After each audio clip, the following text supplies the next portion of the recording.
Convido vocês a abrirem em Lucas capítulo 5.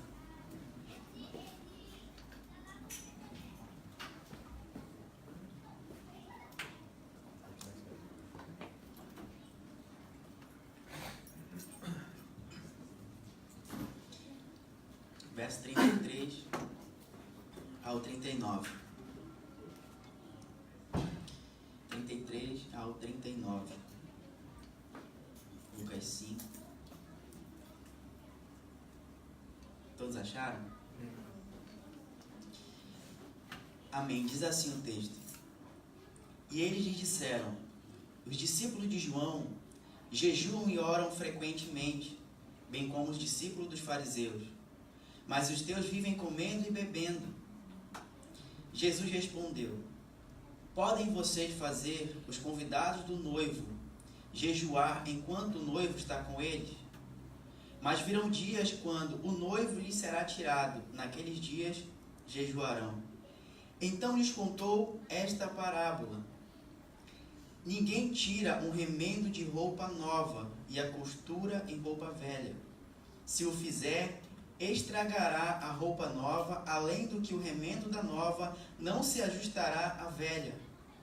E ninguém põe vinho novo em vasilha de couro velha. Se o fizer, o vinho novo rebentará a vasilha e se derramará, e a vasilha se estragará. Ao contrário, o vinho novo deve ser posto em vasilha de couro nova. Ninguém, depois de beber o vinho velho, prefere o novo, pois diz: o vinho velho é melhor. Amém.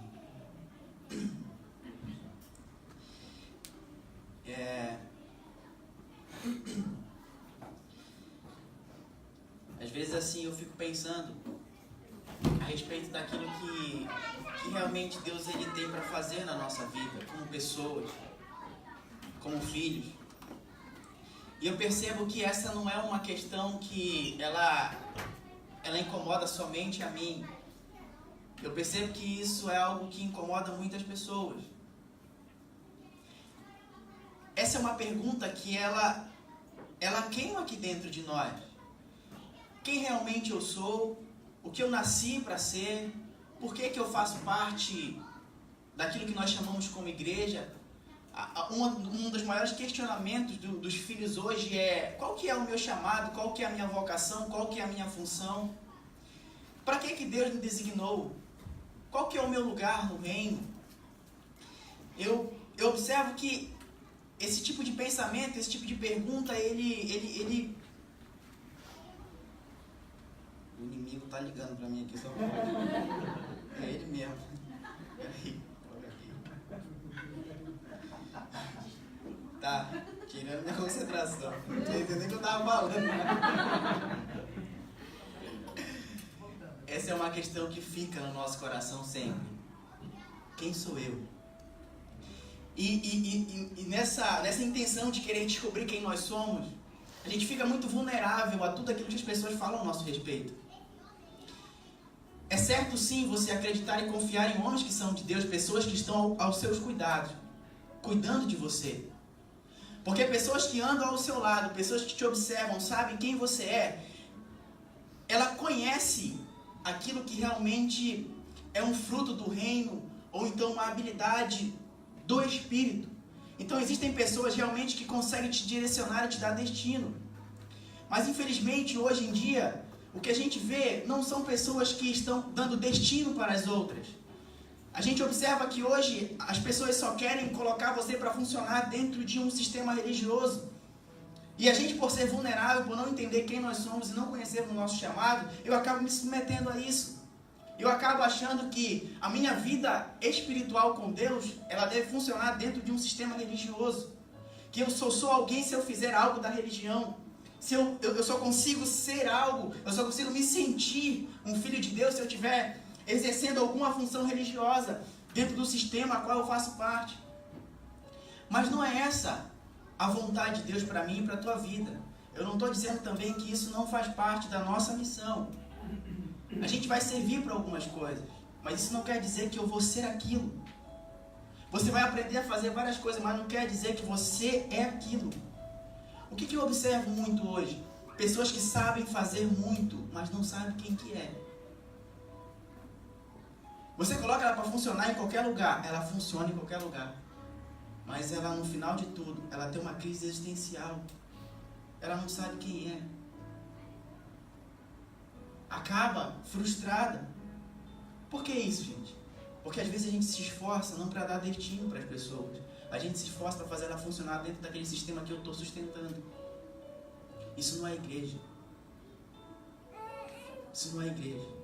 Eu vi uma frase uma vez que isso tocou meu coração e fez me entender que religião é o homem que faz, a igreja Deus criou.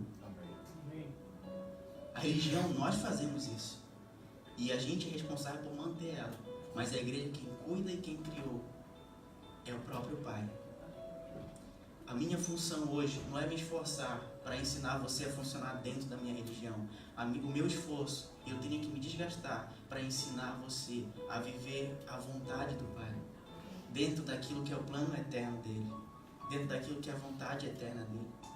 E uma vez que a gente não entende isso, a gente vive uma espiritualidade, um estilo de vida que não supre a necessidade daqueles que estão ao nosso redor e à nossa volta. Uma vez que eu não entendo a vontade e o plano de Deus, eu vivo fora do tempo dele. Eu vivo uma espiritualidade que não serve para esse tempo. Essa é a palavra de Deus hoje. É uma geração que vive fora do tempo de Deus. É uma geração que vive uma espiritualidade que não serve para a atualidade. É uma geração de zelo, é uma geração que busca realmente Deus, mas é uma busca que não está servindo para aquilo que é a necessidade das pessoas que estão à nossa volta. É um zelo às vezes desmedido. É um zelo às vezes sem entendimento, sem compreensão. E sabe o que é triste? É que pessoas que vivem assim, elas acabam se cansando. Elas acabam se frustrando. Porque está vivendo fora do tempo de Deus. Porque está vivendo fora do propósito. Mas isso não significa, quando eu falo fora do propósito, fora do tempo, não é uma pessoa que está distante, não é uma pessoa que está dentro. Mas ela está funcionando fora do eixo. Ela não está no prumo. E essa geração é uma geração que está nascendo dessa forma. Ela já está nascendo fora do tempo. Porque ela não está buscando a vontade de Deus. Ela está buscando se encaixar dentro de um sistema onde ela vai se achar alguém. O que você vai ver hoje? Esses dias eu estava em uma... O menino falou que apenas numa rua existem 5 igrejas. Só numa rua. O que mais você vê hoje é igreja, é movimento tal, movimento aqui, movimento ali. Mas presta atenção numa coisa. Os filhos de Deus, nós como filhos, eu não estou falando contra essas coisas, mas eu não fui chamado para criar movimentos nenhum. Eu não fui chamado para construir várias igrejas em lugares nenhum. Eu fui chamado para manifestar e proclamar o reino. A igreja ela é chamada para manifestar a multiforme sabedoria de Deus. É o que Paulo fala em Efésios, o mistério eterno de Deus. A nossa missão é proclamar o evangelho da graça de Deus, estabelecer o seu reino e manifestar a multiforme sabedoria de Deus. Essas coisas são ferramentas, eu tenho que entender isso. Todo movimento, toda congregação, todo ajuntamento, ela é uma ferramenta. Ela serve sim, ela não é descartável, pelo contrário, é algo que Deus usa para manifestar aquilo que é o propósito eterno. Mas eu não posso achar que aquilo é o fim. Eu não posso viver para aquilo. Eu tenho que viver para o plano. A minha mente ela tem que ultrapassar isso. A minha mente ela tem que estar além daquilo que eu estou fazendo. Aquilo que eu faço serve à igreja. O nosso problema é que a igreja passou a servir aquilo, aí acabou tudo. É quando acontece o nosso problema, é quando nós passamos a servir a nossa religião, é quando nós passamos a servir o nosso movimento. É quando eu vivo não mais para cumprir o plano e o propósito eterno de Deus, eu vivo agora simplesmente para manter a minha religião. É aqui que os filhos morrem. É aqui que nasce aquilo que todo mundo chama de religioso hoje. Mas infelizmente, e esse é triste, o religioso ele é uma pessoa que só está desalinhada, só isso. Ele parou onde não deveria parar. Ele parou no meio. Preciso entender que isso aqui é o meio. Isso aqui não é o fim de tudo. Isso aqui é apenas uma ponte. Amém?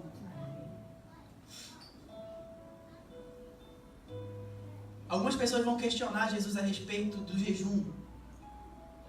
Ele diz assim, olha, pergunta para os discípulos de Jesus. Os discípulos dos fariseus e os discípulos de João, eles jejuam frequentemente. Mas os teus, eles vivem comendo e bebendo.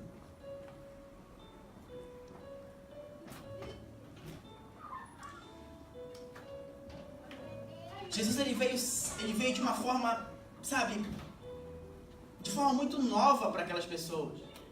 A espiritualidade dele era muito diferente da espiritualidade que as pessoas estavam acostumadas a ver. Então a forma de comportamento de Jesus, ela causou certo impacto nas pessoas.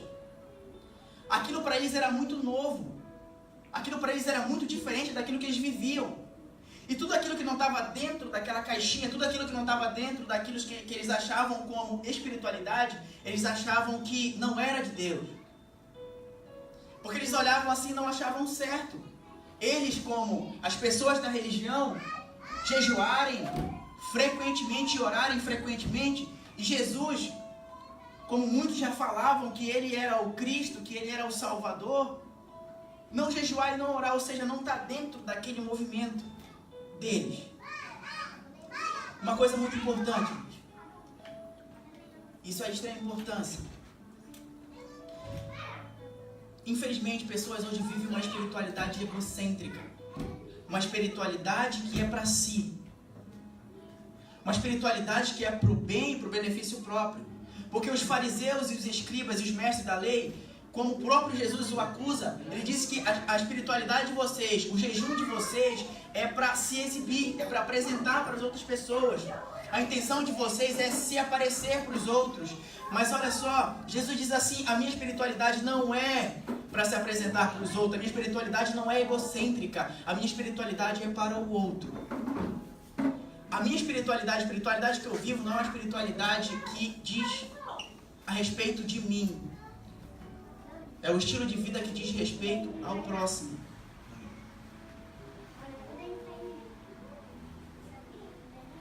É isso aí.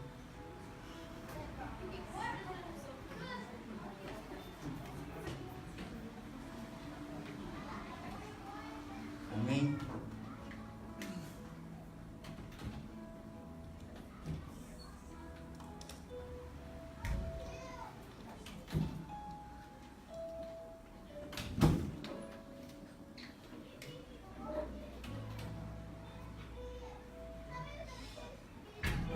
A espiritualidade deles, ao invés de apontar para o propósito de Deus, afastava as pessoas dela. É como se Jesus estivesse apresentando para eles um tipo de espiritualidade que não afastava as pessoas, mas aproximava. Porque o estilo de vida dele não afastava as pessoas, pelo contrário, aproximava ele das pessoas. Às vezes o nosso estilo de vida que levamos como pai, mais afasta as pessoas dele do que nos aproxima. Às vezes o meu comportamento, as atitudes que eu tenho dentro da religião, fazendo aquilo que a religião diz que eu devo fazer, mais distancia as pessoas do que aproxima ela do Pai. Ou ela mais distancia a minha pessoa do outro do que aproxima eu dela. Porque há muito tempo eu ouvi dizer que eu não podia estar em tal lugar, que eu não podia fazer isso, que eu não podia fazer aquilo. Eu entendi, hoje eu entendi o porquê. Era um cuidado, sim. Tem um tempo da imaturidade. Tem um tempo em que eu não sou capaz de estar em certos lugares. Isso é inevitável. Eu preciso ser consciente dessas coisas. Tem um momento em que, no princípio da caminhada, eu não sou capaz o suficiente para convencer alguém a se aproximar de Cristo. Não que eu tenha esse poder, claro que não, todo mundo é bem entendido a respeito do poder do Espírito. Mas você tem influência sobre as pessoas. Até certo tempo eu não tenho toda essa força de manter uma postura, de apresentar um caráter transformado. Então, até esse tempo, eu preciso evitar alguns lugares, eu preciso evitar algumas pessoas, eu preciso evitar alguns comportamentos, sim. Só que o que acontece? A gente estagnou nesse momento. O que acontece é que algumas pessoas pararam aí. Algumas pessoas entenderam a sua fraqueza, pararam de se aproximar de algumas pessoas, mas isso não é o fim. Isso é apenas um momento, apenas um tempo. E sabe o que é triste? É que quando você fica estagnado aqui, e você alcança certo patamar de respeito das pessoas, você passa a ensinar a outros. E você vai replicar aquilo que você é. Vocês estão entendendo? Uma vez que você acha que chegou a um certo ponto, alcançou um nível de respeito e autoridade, você passa a replicar aquilo que você é. Esse é o problema de nós não entendermos claramente a nossa vocação, o nosso chamado. Eu não posso parar no meio. Porque você olha ao seu redor e vê pessoas assim. Por que religiões são dessa forma? Porque acharam que chegaram no fim. Mas esse não é o fim, esse só é o meio. Porque a minha missão não é ficar. A minha missão é ir. É ser tratado, é ser cuidado. E então tratar e cuidar de outros. Eu vou replicar aquilo que eu sou. Eu vou ensinar uma pessoa a ser o que eu aprendi a ser.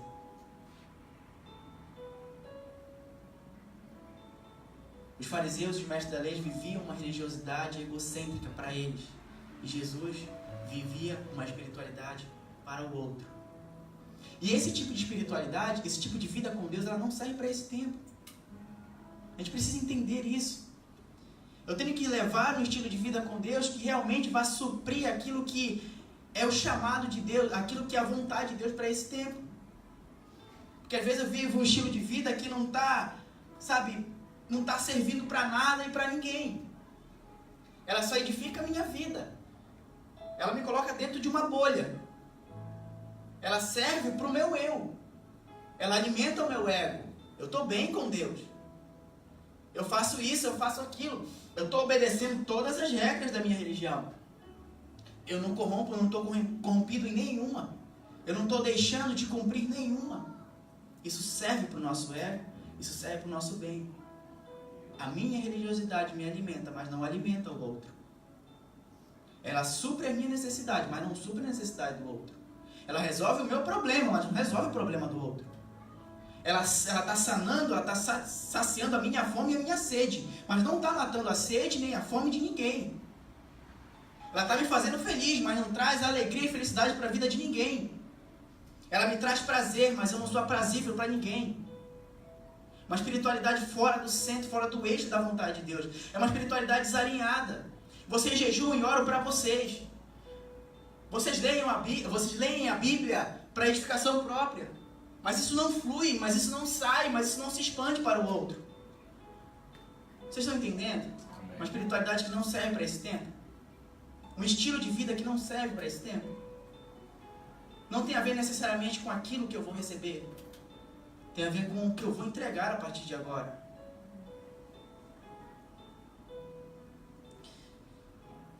Eles viviam fora da vontade. E eles começam a questionar. Sabe qual que é o incômodo deles? É que Jesus se assentava com publicanos e pecadores. Esse era o problema deles. A pergunta, ela nasce a partir de um momento de mesa de Jesus com os publicanos e pecadores. Eles ficam incomodados porque Jesus ele se assentava com pessoas que para eles eram rejeitadas, pessoas que para eles não eram pessoas de Deus. Eles ficam incomodados com aquilo. Jesus ele passa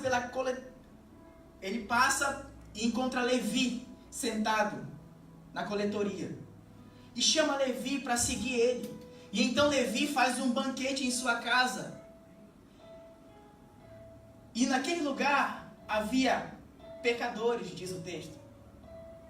E Jesus comia e bebia. E então os mestres da lei questionaram: por que ele se assenta com publicanos e pecadores? Por que ele come e bebe com eles? Isso é importante. Isso é muito importante. Jesus ele é muito claro. Ele diz assim, olha, os sãos, eles não precisam de médico, e sim os doentes. Eu não vim chamar os justos, mas pecadores ao arrependimento. Sabe, Jesus, ele era fora da curva. Ele andava onde ninguém andava. Ele queria estar com quem ninguém queria estar. Ele queria andar com aquelas pessoas que ninguém queria andar. Ele queria estar próximo, ele queria estar perto. Por isso que ele diz assim: por que os teus discípulos comem e bebem, nós jejuamos e oramos frequentemente? Por que você vive comendo e bebendo? A questão, gente, não era porque eles comiam e bebiam. A questão era porque eles se assentavam com publicanos e pecadores. A questão é porque ele gostava de estar, ou as pessoas gostavam de estar com ele. Ele queria estar com aqueles que ninguém queria estar perto. Isso começou a incomodar a vida deles. Não é possível. Por que ele se assenta com essas pessoas? Por que ele come e bebe com essas pessoas? Eles não queriam saber. Eles não estavam tão feridos porque Jesus não jejuava e não orava. Não que ele não jejuasse. Não que ele não orasse. Não que seus discípulos não faziam isso. Mas eles estavam incomodados porque ele se assentava com publicanos e pecadores. Com publicanos e pecadores. Uma coisa, gente. Uma vez que você, como eu falei, você sai da curva, ou seja, você já não funciona mais como todo mundo acha que você deve funcionar. A primeira coisa que as pessoas vão pensar: você desalinhou o teu coração. Quando você começar a dar atenção para aquelas pessoas que ninguém dá atenção, muitos vão pensar: você está fora do propósito. Você está fora da vontade de Deus. Quando você começar a se assentar com aqueles que ninguém quer se assentar, as pessoas vão dizer: ele está fora do propósito. Quando você deixar de se comportar como muitos dizem que você tem que se comportar dentro do teu sistema religioso, as pessoas vão dizer: você está fora do propósito. Você está fora da vontade. Você está fora daquilo que Deus realmente tem para a tua vida. Mas Jesus era assim. Ele não funcionava como os religiosos achavam que ele deveria funcionar. Ele funcionava como ele sabia que o Pai queria que ele funcionasse. Porque ele não estava aqui para manter nenhum sistema religioso. Ele estava aqui para revelar o reino e a vontade do Pai.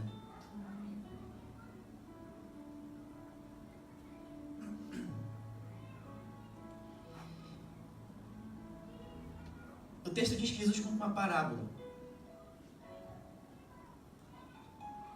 Ele diz assim, ele começa falando de um casamento. Podem vocês fazer os convidados do noivo jejuar e orar enquanto o noivo está com eles? Mas virão dias quando o noivo lhe será tirado. Naquele dia, eles jejuarão. Tudo isso que eu falei, vocês já estão cansados de ouvir, claro. Eu sei. Só que eu sempre tenho falado sobre isso. Você conhecer é uma coisa, você entender é outra. O conhecimento, ele é bem racional. Ele está dentro da minha capacidade racional de entendimento, de compreensão. Mas o entendimento é uma obra que só o Espírito pode realizar em mim e em você. O entendimento só o Espírito pode me dar. Porque o conhecimento, ele pode muito bem só inchar a tua mente. Ele vai inchar a tua cabeça de várias coisas. Mas o entendimento, ele desce para o teu coração e ele forma um caráter. Eu sempre falei isso. Ele forma uma personalidade. Conhecimento, entendimento e formação do ser. Esse é o plano de Deus. Para eu compreender o tempo e o momento em que eu estou, eu preciso ter o meu entendimento transformado primeiro. Enquanto eu não transformar o meu entendimento, eu não consigo entender e compreender o momento. E se eu não tiver o entendimento transformado, eu vivo fora do tempo de Deus. Fora do tempo. Porque Jesus, ele conta essa parábola das bodas, do casamento. Ele quer, de forma disfarçada, de forma subliminar, dizer que eles estavam vivendo fora do tempo de Deus, fora da vontade de Deus. Porque o jejum, ele subentendia luto, ele subentendia tristeza. Mas só que Jesus está dizendo que não é tempo de luto e não é tempo de tristeza, é tempo de celebrar, é tempo de se alegrar. E ele está falando que é incompatível você, num tempo de alegria, que é o tempo de Deus, você querer viver de forma triste e de luto. Então ele está dizendo, vocês estão vivendo fora do tempo de Deus. Aquilo que vocês estão vivendo não está dentro do que Deus quer que vocês vivam. E uma vez que eu não tenho entendimento transformado, uma vez que eu vivo fora do tempo de Deus, os meus olhos estão sempre para fora. Eu sempre comparo a minha espiritualidade com a espiritualidade do outro. Eu sempre tento desconstruir aquilo que Deus está construindo. Sinais de pessoas que vivem fora do tempo de Deus é pessoas que deixam de olhar para si e começam a olhar para o outro. Eles pararam de olhar para a vida deles e começaram a olhar para a vida de Jesus. Começaram a olhar para o discípulo de Jesus. Por que eles fazem isso? E a gente não faz?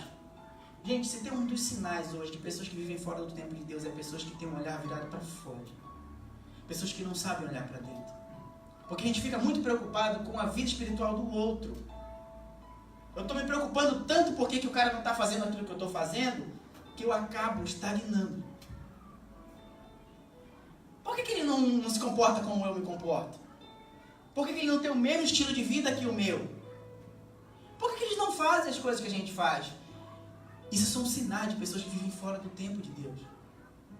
É comparar a minha espiritualidade com a espiritualidade do outro. E esse texto, uma das coisas mais tristes que tem, gente. Isso aqui marca um momento em que Jesus começa a perder a sua popularidade. O respeito de Jesus começa a cair. E um dos sinais de pessoas que vivem fora do tempo de Deus é pessoas que vivem desconstruindo a imagem um dos outros. Um dos motivos, daqui para frente você vai observar, que os fariseus e os mestres da lei observavam Jesus, era para encontrar argumentos, para arrancar todo o respeito que Jesus tinha construído nas pessoas. Eles observavam alguma falha de Jesus para tentar desconstruir a imagem dele. Quer saber uma pessoa que vive fora do tempo de Deus, uma pessoa que quer desconstruir a imagem um dos outros? Eu sempre tenho falado isso. A minha responsabilidade, a tua responsabilidade é manter a integridade um dos outros. Qualquer palavra, qualquer assunto que você toque um com o outro, isso pode arrancar o respeito dele a respeito de quem você está falando. Vamos supor que o Massaro é um cara que respeita o Danilo. Se eu chego com o Massaro e começo a falar algumas coisas que eu observo no Danilo, eu estou arrancando o respeito do Danilo de dentro dele, mesmo que eu não perceba. Eu estou desconstruindo a imagem do Danilo dentro do Massaro. A minha responsabilidade, a tua responsabilidade é manter a integridade um dos outros. Não é ficar procurando argumento para construir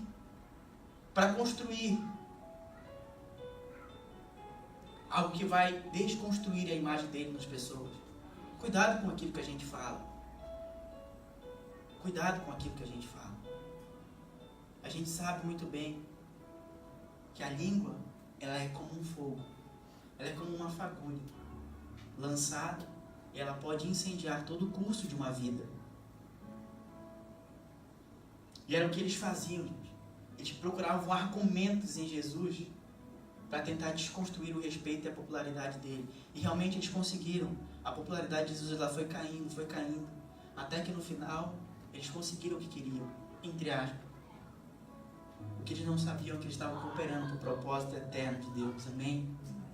Minha responsabilidade, tua responsabilidade, que é olhar para dentro, não olhar para fora. Cuidar da minha espiritualidade, não da do outro. Manter a integridade um dos outros. Jamais desconstruir a imagem de ninguém. Amém?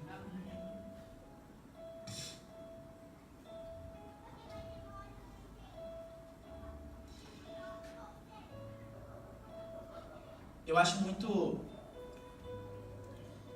Esses dias eu meditando sobre esse texto, eu acho assim que o tempo que a gente vive hoje é um tempo de mesa. Isso veio na minha cabeça, assim, eu já ouvi muitas pessoas falarem sobre isso, mas não é sobre o que as pessoas fazem, não é sobre, vamos ter um tempo de mesa, não é sobre isso.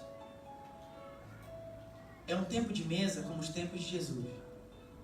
Era um tempo de mesa como ele tinha tempo de mesa com as pessoas. Eu acho muito interessante que Jesus ele é revelado para algumas pessoas, não necessariamente pelas coisas que ele falava, mas pelas coisas que ele fazia. Se tinha algo que marcou Jesus para os outros, foi o partir do pão. Lucas diz que duas pessoas vinham andando no caminho de Emaús, e então Jesus se aproxima dele, mas só que Jesus ele não se fez conhecido dessas pessoas. E então Jesus eles estavam questionando, que estavam tristes, porque eles achavam que aquele Jesus que apareceu seria o libertador de Israel, tiraria eles da opressão. Então eles vêm caminhando, Jesus se aproxima. E observando o que eles falavam, Jesus diz assim, mas como vocês demoram para entender as coisas. E então, desde Moisés até os profetas, Jesus explica que o Cristo deveria sofrer e o que deveria acontecer. E chegando perto do destino deles, os dois pararam e Jesus se fez como quem ia mais adiante. Mas como já estava findando o dia, os dois pediram para que Jesus ficasse. E insistindo, Jesus ficou com eles. Mas até então Jesus não era conhecido deles. Até então eles não sabiam que era o próprio Cristo. Então eles se assentaram na mesa. Eles se assentaram. E no momento em que Jesus partiu o pão, os olhos deles foram abertos. E eles reconheceram que era Ele. Presta atenção, gente. É um tempo em que o Senhor vai abrir os nossos olhos. É um tempo de esclarecimento de entendimento. É um tempo em que eu vou reconhecer o próprio Cristo, não na multidão, mas no particular, mas na intimidade, naquilo que Ele realmente é conhecido. Sabe, isso é tão forte. E no partir do pão, os olhos deles se abriram. Uma das coisas que eu sempre pensei, eu falei, cara, Jesus ele é tremendo. Ele tinha poder para, todas as vezes que ele multiplicou os pães, que ele alimentou uma multidão, ele poderia dar um pão para cada um. Mas sabe o que é interessante? Até na própria ceia, ele partiu o pão. Porque a intenção de Cristo não era só saciar a fome das pessoas. A intenção dele era esclarecer o entendimento. Porque você dá um pão para cada pessoa, você alimenta a fome, mas você não esclarece o entendimento. Você não forma nada. O partir do pão, além de você alimentar a fome de um, você cria um coração de partilha no outro. Quem está entendendo? Não é só sanar a fome das pessoas, é formar algo no coração dela. Esse ato de partir o pão, você faz duas coisas. Você alimenta e você cria um coração de partilha no outro. Ele vai se espelhar naquilo que você faz. Amém? Um coração de partilha.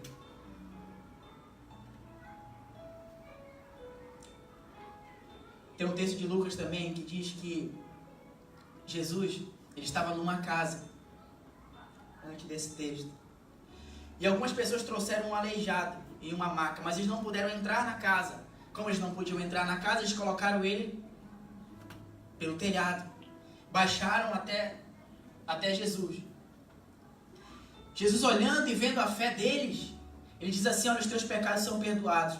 E então os escribas e os fariseus que estavam ali ficaram impressionados. Mas como assim? Isso é blasfêmia, isso não pode. Ele não pode perdoar pecados. Jesus lhe diz o seguinte: para que vocês saibam que o Filho do Homem tem poder na terra, autoridade para perdoar pecados, eu curo os seus paralíticos. Preste atenção.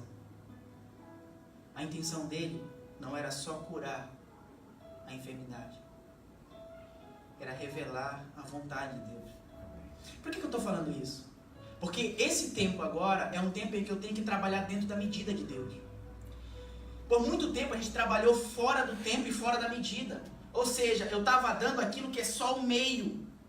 Eu estava dando pão para saciar a fome, mas eu não esclarecia o entendimento. Eu estava sarando, estava curando, mas eu não revelava a vontade de Deus. Então, esse é um tempo de trabalhar dentro da medida, dentro da vontade dEle. Eu preciso trabalhar dentro daquilo que Deus quer que eu faça. Eu preciso entender que eu não posso parar no meio. Jesus diz assim: eu curo os paralíticos para que vocês saibam, eu tenho poder e autoridade na terra para perdoar pecado, por isso eu curo os seus paralíticos. Ou seja, eu só estou curando ele para que vocês saibam que eu tenho poder para curar a enfermidade verdadeira do coração de vocês. Eu preciso aprender isso. Eu preciso aprender a trabalhar dentro da medida de Deus, porque senão eu vou me desgastar, porque senão eu vou ficar frustrado, porque senão eu vou me decepcionar com as pessoas, eu vou começar a fazer muito e não vou produzir fruto nenhum, resultado nenhum. A única coisa que eu vou produzir é uma tristeza dentro do meu coração. Eu tenho que entender que ajudar as pessoas não é o fim. Você auxiliar alguém não é o fim. Você dar uma palavra para uma pessoa não é o fim. Você alimentar a fome de um não é o fim. O teu propósito ele vai muito além do que isso daí. Jesus é muito claro. Eu só faço isso porque vocês sabem que Deus é um Deus perdoador. Deus é um Deus de misericórdia, um Deus de graça. Eu tenho que entender que a minha missão ela vai muito mais além daquilo que eu estou fazendo para atrair as pessoas, para aproximar as pessoas. Quem está entendendo?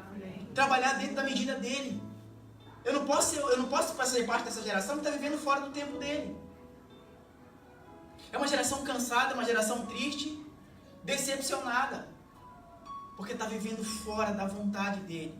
Está trabalhando com ferramentas que não é para usar. Está usando muito de si. Está se desgastando muito para fazer, para construir apenas o meio, sem ultrapassar aquilo que é o propósito eterno e o final. Amém? Amém. É tempo de trabalhar dentro da medida de Deus. É tempo de trabalhar dentro da vontade dele. Tem outro texto, Lucas também, fala que Jesus ele entrou na casa de um fariseu importante. E o texto diz que eles o observavam para ver o que Jesus ia fazer. Então Jesus observa e vê que na frente dele havia um homem inchado e enfermo. Jesus faz a seguinte pergunta: é lícito curar no sábado? E eles não puderam responder. E então Jesus vai, pega ele pela mão e o sara e o cura. E em seguida ele diz o seguinte: se vocês tiverem um boi ou um filho e esse cair em um poço no dia de sábado, vocês não irão resgatar ele? Sabe o que ele está dizendo? Vocês se importam e vocês cuidam daquilo que é precioso para vocês. Vocês resgatam e buscam aquilo que tem valor para vocês. Sabe o que Deus falou comigo, gente? É um tempo de olhar para onde ninguém está olhando. É um tempo de se importar com quem ninguém se importa. É um tempo de dar atenção para quem ninguém está dando atenção. Eu tenho que treinar os meus olhos, eu tenho que treinar o meu coração para sentir a necessidade e o clamor da alma do outro. Eu tenho que começar a tornar precioso aquilo que é precioso para ele. Porque, claro, se fosse um filho seu, se caísse no poço, você não iria, mesmo que você soubesse que isso iria quebrar a tua religiosidade, algo que não poderia ser feito um dia de sábado, claro que você iria. É seu filho. Se fosse um boi, eles iriam, porque eles dependiam daquilo. Jesus está dizendo assim: vocês se importam com o que é precioso e valioso para vocês. Eu me importo com aquilo que é precioso e valioso para mim e para o meu pai. Então ele pegou o enfermo e sarou e curou.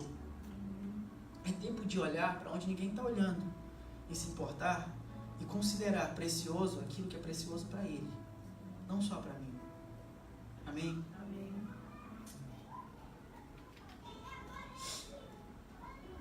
E em seguida Jesus ele vai contar mais duas parábolas. Ele vai falar do remendo novo em uma roupa velha. E ele vai falar também do vinho novo em vasilha de couro velha.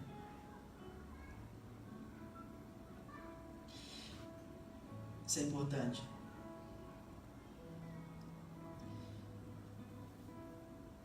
Hoje, eu preciso compreender, para que eu receba um derramar de Deus, para que eu receba realmente esse derramar do Espírito, eu não posso ser a mesma pessoa. Não tem como. essas vasilhas que continham o vinho, ela era feita de couro de animal. Na medida em que o vinho era derramado, ele tinha que ficar lá dentro até fermentar. Quando o vinho fermentava, ele produzia gases. E esse gás, ele se expandia dentro da vasilha. E se a vasilha ela não fosse nova, ela não tivesse essa elasticidade, ela se romperia. A vasilha, quando ela ficava velha, ela endurecia. Ela ficava engessada. Ela não tinha toda a elasticidade necessária. Então, se colocasse vinho novo lá dentro, no momento em que os gases fossem se expandindo, a vasilha quebraria. Ou seja, não tem como eu receber o derramar de Deus na minha vida enquanto eu permanecer a mesma pessoa. Não dá para eu levar o mesmo estilo de vida e clamar para que Deus derrame do Espírito dele sobre a minha vida. Não dá para eu querer experiências novas, coisas novas com Deus se eu mantenho o velho. É incompatível. Não tem como. Não funciona. E há um problema aqui. Quando eu uso, ou quando eu funciono fora do meu propósito, eu posso causar mais estrago do que benefício.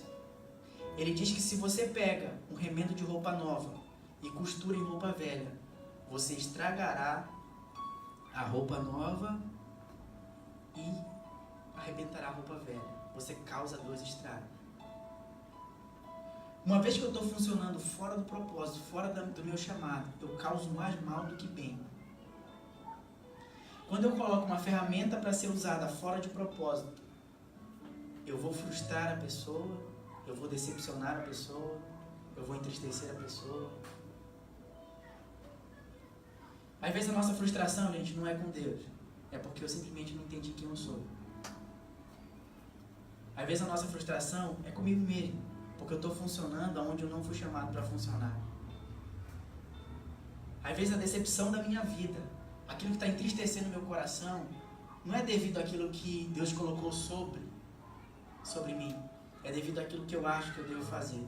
E aquilo que eu acho que eu nasci para fazer. Existem coisas que fazem mais mal do que bem. Você tem uma boa intenção. Ele está dizendo que se uma pessoa faz isso aqui, ele tem uma boa intenção, ele quer remendar algo. Só que nessa boa intenção ele pode destruir e causar um dano maior. Quem está entendendo?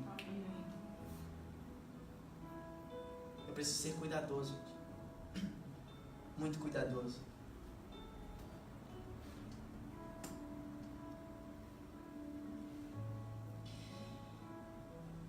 É um tempo de renovar a mente e o entendimento. Deixar de ser quem eu era para ser aquilo que Ele quer que eu seja. É um tempo novo. Mas preste atenção. Existem sistemas, existem estilo de vida e existem pessoas que nos impedem de alcançar aquilo que Deus tem para mim. A obra de Cristo, ela tem como propósito construir algo novo em mim. Só que para ele construir algo novo, primeiro precisa ser desconstruído aquilo que é velho. Só que às vezes eu estou dentro de um sistema religioso que mantém aquilo que é antigo, ao qual Cristo quer desconstruir. Às vezes eu levo um estilo de vida que mantém aquilo que Cristo quer desconstruir em mim. E eu acho que aquilo é bom, eu acho que eu devo ser assim, eu acho que eu nasci para ser assim, porque esse é o meu jeito. Não, não é assim que funciona. Não é bem assim que funciona. O que mais eu ouço? Não, porque eu sou assim, esse é o meu jeito. Gente, acabou esse tempo. Não é um tempo de dizer, eu sou assim, porque eu nasci assim, porque o meu jeito é esse. É um tempo de dizer, Senhor, quem eu sou? Senhor, eu sou mesmo assim? Esse é o teu propósito, a tua vontade para a minha vida? Não é um tempo mais de dizer assim, não, eu sou assim porque você não consegue mudar? Porque você não consegue ser transformado? Não, é um tempo de transformação, de entendimento, é um tempo de renovação de vida. Parou esse tempo de achar que você deve viver dessa forma. E outra, existem relacionamentos que mantêm aquilo que Cristo quer construir dentro de você. Existem pessoas que fazem mais mal do que bem. Por que eu falo isso? A obra de Deus, é desconstruir o velho para construir o novo. É mudar aquele velho homem num homem novo. Só que existem tipos de relacionamento que ele mais mantém a tua velha natureza do que te ajuda a transformar na nova. Existem pessoas que te levam mais para distante do que para próximo e perto dele. É muito ruim, gente. Quando você vê relacionamentos que, ao invés de aproximar a pessoa de Deus, ela está distanciando ele. Existem tipo de pessoas que ela consegue manter aquela antiga natureza em você. Existem pessoas que, ao invés de te ajudar, elas mais te fazem mal.